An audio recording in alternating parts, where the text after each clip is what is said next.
ኖላዊ ሚዲያ የቤተ ክርስቲያን የሆነ በስመ አብ ወወልድ ወመንፈስ ቅዱስ አሐዱ አምላክ አንድ አምላክ በሚሆን በአብ በወልድ በመንፈስ ቅዱስ ስም ሚያዝያ 28 በዚች ቀን በኮራስት ተራራ በገል ተጠምዶ የሚኖር ቅዱስ ሜልዮስ በሰማዕትነት አረፈ። ይህም አባት ኮራሳት በሚባል አገር በተራራ ባሉ ዋሻዎች ከሁለት አርድእቱ ጋር ይኖር ነበር።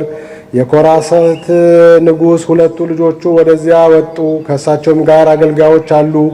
አራዊትን አጥምደው በፍላጻዎች ይገሉ ዘንድ መረባቸውን ተክለው 40 ምዕራፍ ያህል ሄዱ። መረቡን በጠቀለሉት ጊዜ ይህን ቅዱስ አባት ማቅ ለብሶ ጠጉሩም የረዘመ ሆኖ አገኙት። የንጉሥ ልጆቹን ባዩት ጊዜ ፈሩ። አንተ ሰው ነህን ወይም መንፈስ ብለው ጠየቁት። እሱም በዚያ ተራራ ውስጥ የምኖር ለሕያው እግዚአብሔር ልጅ ለጌታዬ ኢየሱስ ክርስቶስ የምሰግድ ሰው ነኝ ብሎ መለሰላቸው።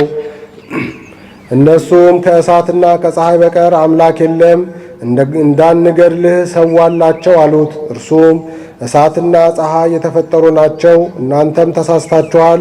ፍጥረቶችን በፈጠረ በእውነተኛ አምላክ ታምኑ ዘንድ እኔ ለምናችኋለሁ ብሎ መለሰላቸው።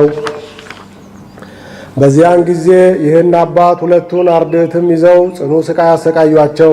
በዚህ ወር በ13 የሁለቱን አርድእት ራሳቸውን ቆርጠዋቸው የሰማዕትነት አክሊልን ተቀበሉ። አረጋዊው ቅዱስ ሜልዮስን ግን 15 ቀን ያህል ሲያሰቃዩት ኖሩ። ከዚህም በኋላ በመካከላቸው አቆሙት። አንዱ በፊት አንዱ በኋላ ሆነው በፍላጻ ይነድፉት ጀመር። እሱም በእናንተ ላይ ክፉ ያልሰራውን ለመግደል ሁለታችሁ ስለተስማማችሁ እንዲሁ እንደ ሥራችሁ በፍላጻችሁ ነገ ትሞታላችሁ አላቸው። ሰምተውም አልፈሩም። ነፍሱን እስከሚያልፍና ምስክር ሆኖ የሰማዕትነት አክሊል እስከሚቀበል ነደፉት እንጂ። በማግስቱም እንደ ልማዳቸው ለአደን ወጡ። የዱር አህያም አገኙ። ተከትለውም ቀስታቸውን አስፈነጠሩ። እግዚአብሔርም ፍላጻቸውን ወደ ልባቸው መለሰ። ቅዱስ ሜልዮስም እንደተናገረባቸው ሞቱ። በዚህ ቅዱስም እጅ ጌታችን ታምራትን ገለጠ። በአንዲት ዕለትም አልፎ ሲሄድ በመንገድ ላይ የሞተ ሰው አገኘ። የአገር ሰዎች ግን አንዱን መነኮስ አንተ ነህ የገደልከው ብለው ያዙት። ቅዱስ ሜልዮስም ጸለየ። የሞተውን በውኑ የገደልህ ይህ መነኩሴ ነውን? አለው። ያን ጊዜ የሞተው ተነስቶ እሱስ አልገደለኝም፣ ነገር ግን ብዙ ገንዘቤን ከአንድ ቄስ ዘንድ አደራ አስጠበቅሁ፣ ስለዚህ ገደለኝ፣ ከዚያ ጣለኝ አለ። ደግሞም እንዲህ ብሎ ለመነው፣ እገሌ ወደሚባል ወደዚያ ቄስ ሄደህ ገንዘቤን ከእርሱ ተቀብለህ ለልጆቼ ስጥ። ቅዱስ ሜልዮስም እስከ ትንሣኤ ቀን በሰላም አርፈተኛ፣ እኔ ገንዘብ አከፋፋይ ዳኛ አይደለሁም አለው። ያን ጊዜም ተኛ። ለእግዚአብሔር ምስጋና ይሁን። እኛንም በዚህ በቅዱስ ሜልዮስ ጸሎት ይማረን፣ በረከቱም ከእኛ ጋር ለዘላለሙ ትኑር አሜን። ሰላም እብ ለሜልዮስ ጻድቅ እምፍትወተ ሥጋ ርሁቅ እንዘ ይነድፍዎ ሎቱ በአፍጻሆሙ ውሱቅ እፎ ያዝኖሙ ለናውተ አርዌ ደቂቅ ስዕርተ ርእሱ ነዊሃ ወልብሱ ዘሰቅ። በዚህች ቀን መቅሱር ከሚባል አገር ቅዱስ ውስጣውጥሮስ በሰማዕትነት አረፈ። የዚህ ቅዱስ አባቱ ጻድቅ ሰው ነው። እናቱ ግን ሰይጣን አስቷት ወደ ያማኒ ገባች። እሱም ፈሪሃ እግዚአብሔርን እየተማረ እስከሚጎለምስ አደገ። አካለ መጠንም አድርሶ ሚስት አገባ። ከእርሷም ልጆችን ወለደ። ብዙ ዘመናትን ባለፉ ጊዜ አንገተ ደንዳና በቀለኛ ሰው በእርሱ ላይ ተነስቶበት ወደ ያማኒ መኳንንት ሄዶ ሰው ወደ እኛ ሕግ ቢገባ ልጆቹም ሃይማኖትም ይከተላሉ፣ ይህ ብስጣውጥሮስ ግን ከሕጋችን የተለየ ነው ብሎ ነገር ሰራበት።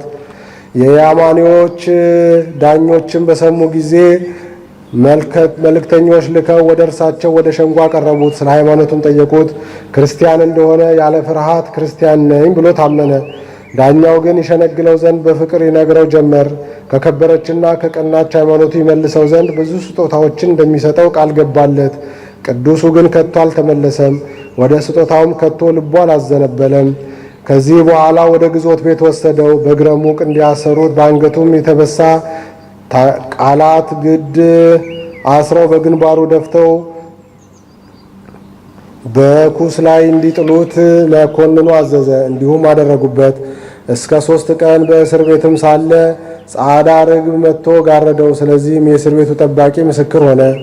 ከዚህም በኋላ ዳኞች ወደ ሸንጎ አስቀርበው ከእንግዲህ አንታገስህም፣ ወደ ሃይማኖታችን ከምትገባና ወይም በእሳት ከምናቃጥልህ ምረጥ አሉት። እሱም እኔ ከእናንተ ጋር ለዘላለሙ ዕድል ፈንታ የለኝምና የወደዳችሁትን አድርጉ ብሎ መለሰላቸው። በዚያን ጊዜ እጅግ ተቆጡ፣ ያለ ርኅራኄ ይደበድቡት ዘንድ አዘዙ። የአገር ሰዎችም በጫማቸው መቱት። አንዲት ሴትም መታ በጫማዋ መታችው፣ ወዲያውኑ እጆቹ ደረቁ። ከዚህ በኋላ ባለ ሰይፍ ከመኮንኑ ታዞ ወጣ። ሰይፉንም መዞ ሳያቋርጥ መላልሶ አንገቱን መታው። ምቱም ወደ ጎን ሄዶ ጆሮውን ቆረጠው።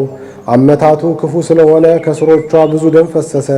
ከዚህም ደግሞ ተዉት። ወደ እምነታቸው ሊያስገቡት እምቢ ባላቸው ጊዜ ሁለተኛ ሰይፉን መዞ ሰያፊውን የከበረች አንገቱን ቆረጠው። በመንግሥተ ሰማያትም የምስክርነት አክሊል ተቀበለ። ሥጋውን ከእሳት ጨመሩ፣ ግን አልተቃጠለም። ዘመዶቹም መጥተው በድኑን ወደ አገሩ ወሰዱ። በቅዱስ ዮሐንስ ዘሐራቅሊ ጎን ቀበሩት። የክብር ባለቤት ጌታችን ብዙ ድንቆች ታምራትን ከሥጋው ገለጠ። ለእግዚአብሔር ምስጋና ይሁን። እኛንም በዚህ በከበረ ሰማዕት ጸሎት ለዘላለሙ ይቅር ይበለን፣ አሜን። ሰላም ለውብስጣውሮስ መስተጋድል ዘበትርጓሜሁ መስቀል እምድኅረ መተሩ ክሳዶ በመጥባሕት ስውል አስተርአየ በድኑ ምስለ ተአምር ወኃይል በውስተ ሀገር ዘስማ ሕርቃል። ሰላም ለአብርሃም ወለይስሐቅ በመትሎ ወለሳልሳይ ያዕቆብ ህቡራነ ግዕዝ በይታንትሎ ዘይቤሎሙ ለእሉ ዘአሰምዖሙ ቃሎ እግዚአብሔር ተዘኪሮ ሳሎ ውስተ ርስት አባ ደቂቆሙ ኩሎ። በዚህች ቀን የዋሲሊኮስና የብዙ ሰማዕት መታሰቢያቸው ነው። እግዚአብሔርን በጸሎታቸው ለዘላለሙ ይማረን፣ አሜን። አንድ አምላክ በሚሆን በአብ ወወልድ ወመንፈስ ቅዱስ ስም ሚያዝያ 29 በዚህች ቀን የክብር ባለቤት የጌታችን ኢየሱስ ክርስቶስ የልደቱ መታሰቢያ ነው።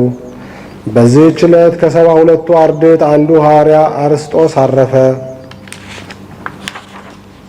በዚህች ቀን ንጹሕ ደግ ቅን የሆነ የኢየሩሳሌም ኤጲስቆጶስ አባ አካክዮስ አረፈ።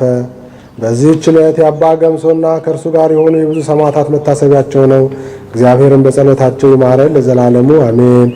ዘአቅረብኩ ማህሌተ አዘኪሬ አይላፈ ምለተጸምዱከ ዘልፈ ለላነብብ ተወከፍ ዘንዴቴ መጻፈ እንተረሰይከ እግዚኦ ጻድቀ መበለት ውኩፈ ምላቡ ብውላን ዘተርፈ ነቢያት ቅዱሳን ወሐዋርያት ሰባኪያን ሰማዕት ወጻድቃን ወመላእክት ትጉሃን ደናግል አዲ ወመነኮሳት ሄራን ባርኩ ባርኮ ጉባኤ ዛቲ መካን እስከ አረጋዊ ልሂቅ ወንዑስ ሕፃን ለዘ ጻፎ በክርታስ ወለዘ ጻፎን ዘይደርስ ለወለዘ አንበቦ ወለዘ ተርጎሞ በልሳን አዲስ ወለዘ ሰማ ቃሎ በእዝነ መንፈስ በጸሎተ እሙ ማርያም አራቂተ ኩሉ እምባይ ስቡረ ይመሐረነ ኢየሱስ ክርስቶስ።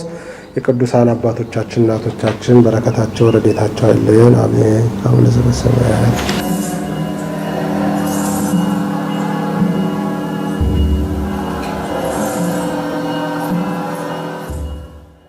ኖላዊ ሚዲያ የቤተ ክርስቲያን የሆነውን ብቻ